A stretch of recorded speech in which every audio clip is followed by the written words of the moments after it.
I know this almost sounds weird, but I'm proud of Timex. I'm proud of what they've done with a lot of their different models over the past few years. Today, we're taking a look at a watch that I am probably most proud of them for. It is their latest collaboration with James brand. The James brand, they make different EDC items like knives and pens. They collaborated with Timex on the Expedition North, a titanium field watch that's automatic. It got a sapphire crystal. Today, we're taking a look at a GMT that they have collaborated on, and this is probably the highest spec Timex ever made. There's a lot that's gone into this watch, and that's the reason why I'm really excited about it. And I do want to mention the only reason why I have this watch today is because of Huckberry. Huckberry have this watch in stock right now. It is a limited edition, and these are selling pretty fast. So if you are interested in this watch, I will put a link to the watch down in the description below.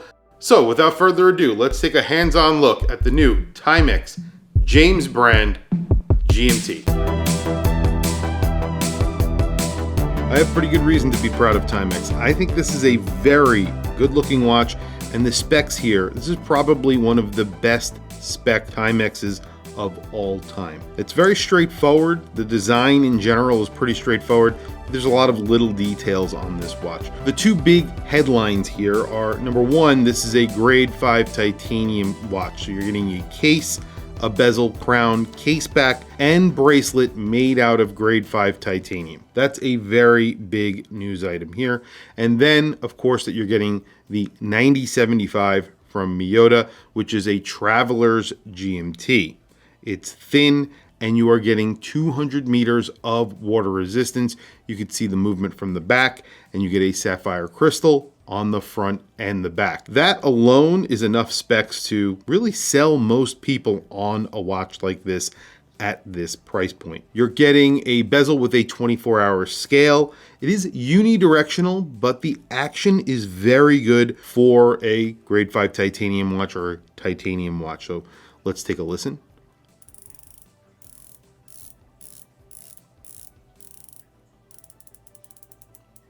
And what they've done is, instead of putting the James brand name on the watch on the front, they didn't do that. They just put the logo there right above the 6 o'clock position. And then you have that green yellowish circle instead of the 24. So this is unidirectional. It's not a bi-directional bezel. I think some people might complain about that because it is a GMT. You want to be able to go backwards, but I think they did that for cost savings because it is unidirectional. That is fine. That yellow-green color, that little circle, carries over into the GMT hand, which is lume. There's superluminova on this dial. You have applied indices. Those indices are little blocks of lume, which is awesome. That's, I think, Lumicast. I'm not 100% sure. I can't find that information even on their own website, but there you go. And then the hands, those are filled with lume. And I believe the second hand is completely lumed. You have a date at 3 o'clock. It's a GMT. That makes a lot of sense to me. And then you have on the crown, again, that same color, the same shape. So they're, following a theme here with this watch and the James brand. Now, this is by the James brand and Timex. However, I think this will make it into their regular line of watches. As I was mentioning before, this is available on Huckberry's website right now. If you are interested in this watch, check out their website. They have tons of watches on their website, number one. They also do collaborations with Timex on a pretty regular basis, and they were really nice enough to send me over this watch so that I could actually feature it here on my channel, hands-on. I really do appreciate that. I will put a link to their website down in the description below. Measurements here are great as well. This is a 41 millimeter watch at the case, spot on. You have about a 48 millimeter lug to lug. It's around 47.9 millimeters is what I measured.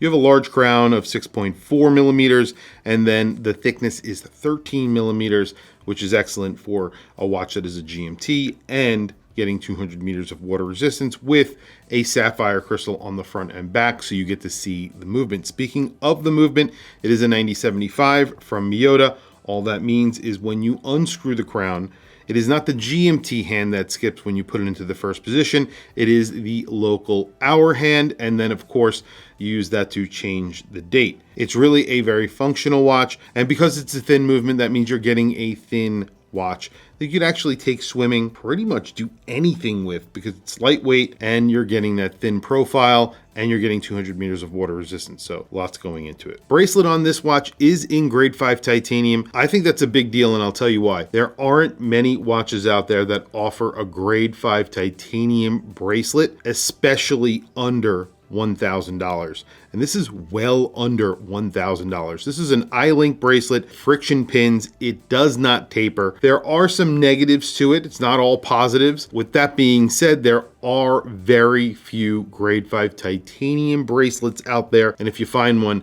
they're usually pretty expensive. The watches are pretty expensive. You also get quick release here because it does come with a strap. That strap has a very bespoke buckle on it. It's also signed the James brand. Their logo is right there. It's also signed James on there. Really nice strap. However, again, it does not taper.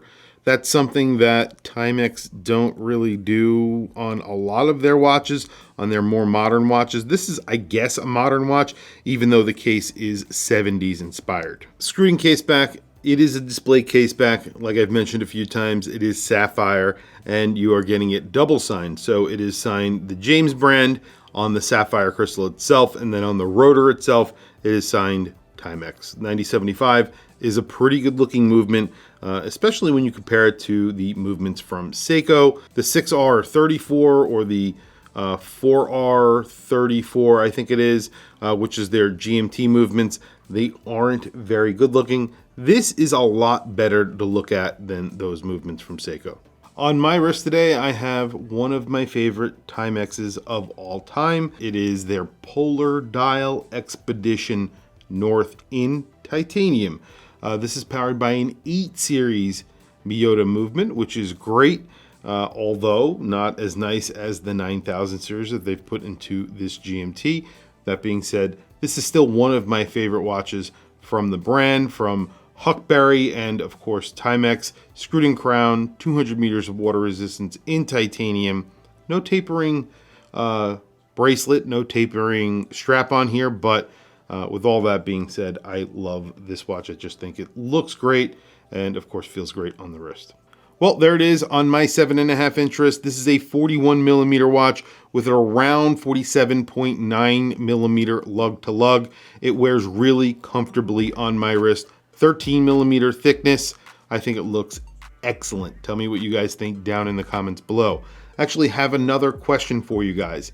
I mentioned Seiko before. How much do you think this watch would cost if it was a Seiko? A Seiko with a grade 5 titanium bracelet and case and a Traveler's GMT, which they kind of no longer make in the mid-range price level. So currently, if you're buying a GMT from Seiko and it's a stainless steel GMT with a 6R movement, those cost around $1,500. How much do you think they would charge if they had to make that into a Traveler's GMT and also transform it into grade 5 titanium? Where would that price sit? I'll tell you where it would not sit, but definitely put that down in the comment section below. I want to hear what you guys think. It would not sit anywhere near where this price is for this watch. This is $749. There are not many watch brands out there that can compete with this watch.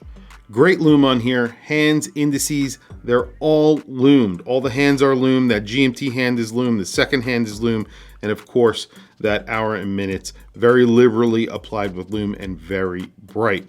I like what they did with this watch. Lots of attention to detail. I hope this goes into a regular production. Right now, this is a limited edition of 1000. I highly recommend Huckberry. They ship very, very quickly. I got this in around 24 hours. Might have been just a little bit longer than that. I got it really quick. I was actually surprised that it got to me as quick as it did. Great watch. Huckberry have them in stock right now. Again, these are limited to 1,000, so who knows, they may sell out pretty quickly. I'm not entirely sure. The only thing that I don't like about the watch, and I mentioned it in the video, is the fact that the bracelet doesn't taper, the strap doesn't taper. I think it would cost a lot more money for them to do that on the bracelet. They probably could have done it with the strap, but they decided not to do that. But the bracelet, I think it would cost a lot of money for them to make a taper on it. I would like to see a taper maybe in future iterations, but that's really my only gripe with this watch, especially at this price. I think it's excellent. Tell me what you guys think down in the comments below. I want to hear what you guys think about this watch.